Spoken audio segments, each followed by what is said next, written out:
I think that's what I wanted to say. I want to emphasise just this one thing. I've been at Manchester 21 years now. It has absolutely been transformed as a university through the merger and the capital investment programme. And I think its vision of itself in a city is unique, actually across the world and certainly in Britain. As I've said, because of that advantage of scale, the biggest university in Britain and the second biggest city, I think that there's a symbiosis there which we can use to drive the city of Manchester and the university well into the top 25. And what we should be looking at, and we are looking at, is beginning to overtake the London universities and beginning to approach the investment that universities like Oxford and Cambridge can get. Because I think we're better placed to grow than those universities. So that's what I wanted to say. Manchester's it's a genuine success story, but I think there's a lot more that we can do there. Thank you very much.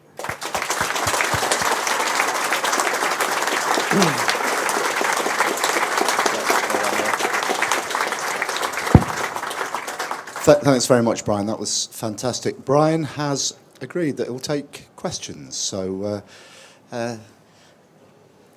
anybody want to kick off questions? If there are no questions, I'm going to ask somebody in the audience to explain what he's just talked about. I should say, actually, I just saw one of my figures here that I didn't tell you. So if you look at the university rankings for physics, we're 13th in the world. And all the other competitors, I think, other than Cambridge, are US universities. So our target is very much now, we're talking about overtaking places like Oxford and Cambridge and going for Harvard and Stanford and those universities in physics. Question here. Yeah, hi.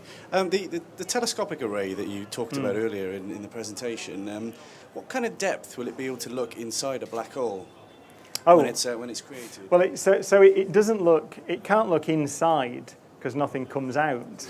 But what it does is it looks at gas and dust spiraling in.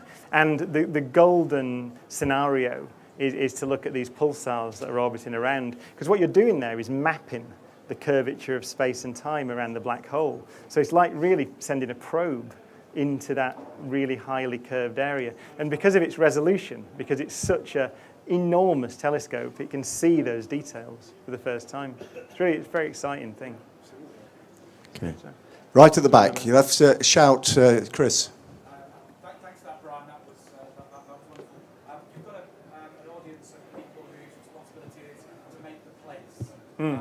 As a scientist, what is it that you feel you and your contemporaries want out of a place? There are all sorts of places across the world that are competing for you all, the best academic talent. So what is it that the best academic talent wants out of a place in order to retain it? Well, as a university, and Andre Geim actually emphasised this in his speech, in Nobel's speech, you want freedom.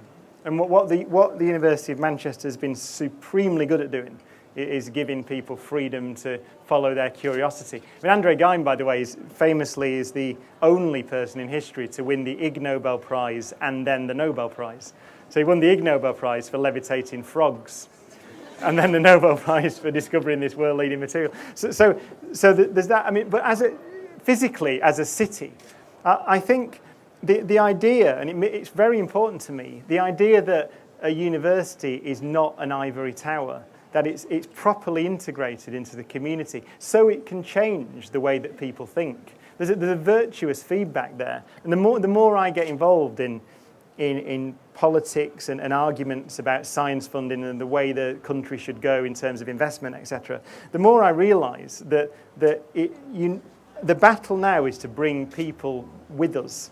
So for people who are not necessarily involved directly in the knowledge industry, to bring them in, to understand and to value and to celebrate the acquisition of knowledge. And that's an architectural challenge, I think, because you can't bus people in.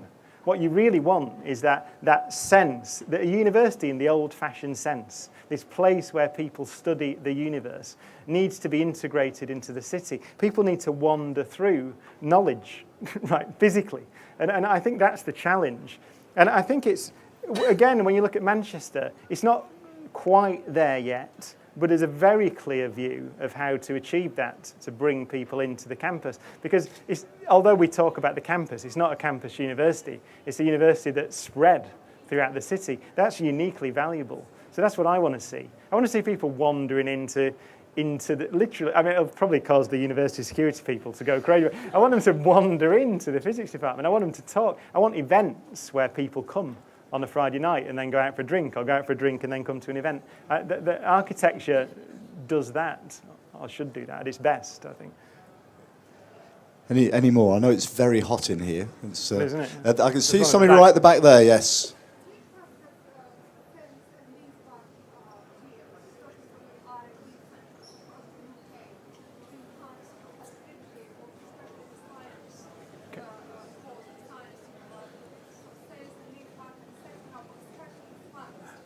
I can't hear. So can someone... Oh, yeah, there's a microphone. Sorry. Yeah. Do you trust that sales and leaseback deals in R&D across the science industries and universities would enhance profitability of the science in general and universities in general? So what was the first part of the question? Well, I heard the rest of it. Sales and leaseback and setting up of specific science trusts in the UK. Did you quite... It's a benefit of sale and leaseback schemes and through trusts in order to be able to fund science. It's whether it's... I mean, I don't know about the specifics of that. You're talking about mobilising private capital to fund R&D, yeah. I think that... I think you see that happening when you have matching funding in the way that we had for the Graphene Institute and from BP. So I think you need, it seems to me, I'm not an expert in these areas, but it seems to me that you need a government that looks like it means, and indeed does mean by its actions, it means investment, and it means that it wants to grow the knowledge economy. I've said this, and to George Osborne's credit, he said it in a speech. I said that if you say that your goal is to make Britain the best place in the world to do science and engineering, if you say that's a policy goal, and you measure other government policies against that goal, then even that act, without an extra investment, will make an enormous difference, because it shows that Britain is serious about being that. And to his credit, George Osborne has said that several times in speeches now. And the question, the challenge now is to see whether that comes through. It has partially. There's been a large capital reinvestment from the cuts made by the last government, and there's been a ring-fencing of the R&D budget. I think that's what industry needs to see. I mean, when I speak to industry CEOs from around the world, they tell me that the biggest subsidy any country can give an industry is an educated workforce. That number one. And then you've got the tax regime, etc., matching funding for research, all those things. But what we need to ensure is that the government is absolutely committed, because that's a government thing. Because private industry is never going to provide an educated workforce. That's our job as a publicly funded university. So I think that's the prerequisite. Okay. I suggest we draw it to a halt now. I think Brian can't escape because he's a long way from the door. So I guess there'll be a chance to talk to him for a little bit after we finish the session. But I thought that's a fantastic contribution from Brian. So Professor Brian Cox, give the...